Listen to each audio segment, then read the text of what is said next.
Good morning, everyone. The subject we will discuss in our presentation is one of the most discussed ones in today's business environment, the influence of the marketing departments on a company. We consider marketing departments as dead. Those were hard words said by some senior managers a few years ago. Marketing departments would no longer offer any added value to companies. This becomes clear when noticing that several tasks of the previous marketing departments nowadays belong to other, considered more important departments of a company. But overall, the general importance of marketing is undeniable. We got convinced by this while studying a particular field product. As an example, we'll try to convince you too with clarifying this example with some marketing concepts and pitfalls in marketing. We'll start the presentation by reminding you again what marketing exactly stands for and by adding a possible new concept. Secondly, we will describe the different tasks of the marketing departments. Thirdly, we will clarify how bad marketing can affect a company to end with our conclusion about the influence of marketing departments on a company. As most of you will know, marketing is much more than putting a logo on anything or anywhere. This is what we call branding, making the company known by customers by a well-chosen name, a touching slogan, and good advertising. This kind of marketing we call external marketing. Obviously, this is the image of marketing that people have in their mind. That's clear because it's a visible side of marketing to potential customers through promotion and advertising. On the other hand, marketing also consists of another part. We call that internal marketing. It reflects the marketing inside in a company. In other words, it's highly recommended that every co-worker needs to participate to build up a consistent vision and mission for the company. Internal marketing is all about the relationship an employer holds with the staff. Do I care about the internal employees? There is a simple answer to this question. A motivated staff will simply work harder and put a better service to their customers. This will help improve the firm's reputation and quality and market share over long term. Secondly, empowerment and giving responsibility to your employees is an important part of the internal marketing. Staff who are given responsibility often perform better as they try their best to reach the firm's goals. Above that, furthermore, rewards and recognition by the firm is also very important. Staff that are praised, they have a feeling of satisfaction that encourages them to work hard. Last but not least, corporate culture is an important part of the marketing process. Staff across different departments and levels have to share the same values. These values could be putting the client's interest at first or responding to the client's needs as soon as possible. So far, it's obvious that the marketing department should play a significant role in the company. In theory, they are responsible for advertising, promoting, creating of corporate style, conducting customer service, branding. All these responsibilities can be gathered in three main functions. First of all, they need to develop a strategy by which they strive to gain specific marketing goals. This means establishing rules and business concept of how the organization will launch a new product. Hereby, good communication to other departments is vital.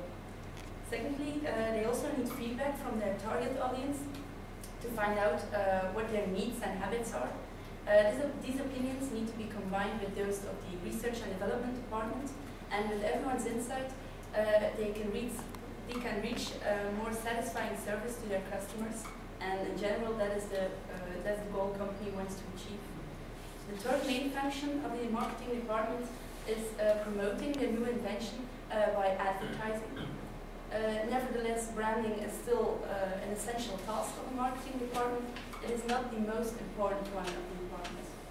To To prove marketing is still very, not to say the most important activity in a company, we will show you how bad external marketing can destroy a great idea in no time. We found a marketing failure with Kellogg's. They invented a new product, the Kellogg's Cereal Mates. Their idea was to have a breakfast in fast food version. It was an all-in-one product. The box contained some cornflakes, a can of milk, and even a spoon. Soon after launching the product, several problems became clear. Although the milk was separately packed in the box, consumers didn't like the idea of warm milk on their cornflakes.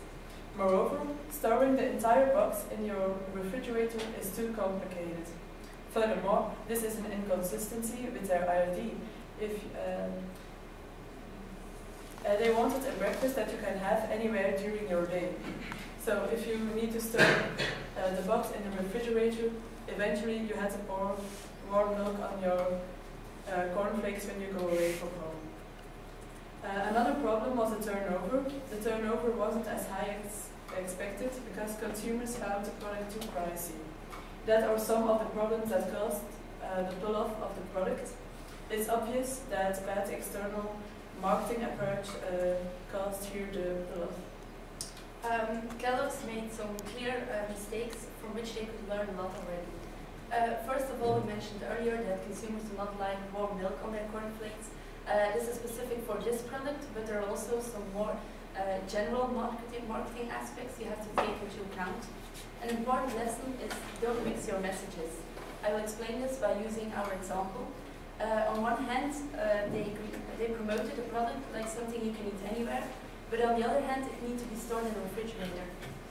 The second large marketing mistake is the place where the product was sold. It is a cereal rather than a milk product, so consumers expect to see it on the shelves next to other cereals and not in refrigerators like milk products. And at last, setting the right price is crucial. A quick breakfast for more than €1 was considered to be too much by consumers. So in a more general way of thinking, the story of Kellogg's could turn out differently if they just implemented in a better way 4 important marketing concepts. To start with 4 P's. With 4 P's, you mean, of course, product, place, price, and promotion. The invention of the Kellogg's Cereal Mates was based on a great idea. So the real problems were situated on the level of place, price, and promotion. Firstly, we focused on the place the product was sold. Kellogg's tried to fulfill the customer need of cold milk by putting their product in the refrigerator. But, however, this didn't work out well because in this manner the product couldn't be found next to the other cereals. The second major market mistake they made was to price the price of their products. So they priced their product too high.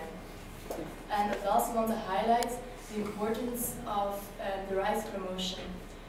Kellogg's set up a great TV commercial in which children were able to eat a box of Kellogg's Cereal Mates on their own without any problem, but in real life they even couldn't open a box without making an entire mess. So the great idea of inventing a faster morning routine failed completely, and it didn't took long for people to notice this. Not only 3 of the 4 P's weren't correctly implemented, they probably had the blue ocean strategy in mind while creating their new product. To put it simple, the blue ocean strategy means the company tries to be the first one with an innovating product on a particular market. Kellogg's didn't choose the right market to compete with. They tried to be in competition with the market segment of fast food and still creating a breakfast feeling with cornflakes and milk. But that didn't work out well for reasons we have already mentioned. A more competitive product is probably the cereal bars. Besides that, we want to mention the model of Porter. It's based on 3 different strategies a company can choose to find its right marketing strategy. The first strategy is the differentiation of the product. More specific, the qualities of the product needs to be better than the qualities of a similar product. The second strategy is the cost leadership. That means the company attempts to produce on low cost and sell a large quantity of the product. The last strategy is the focus. The focus on a particular market segment. Porter claimed that if a company doesn't specify clearly which strategy it would follow, it would get stuck in the middle. Is there anyone who has an idea which strategy Kellogg's has followed? No, no one. Kellogg's merged two strategies. They follow differentiation and cost leadership.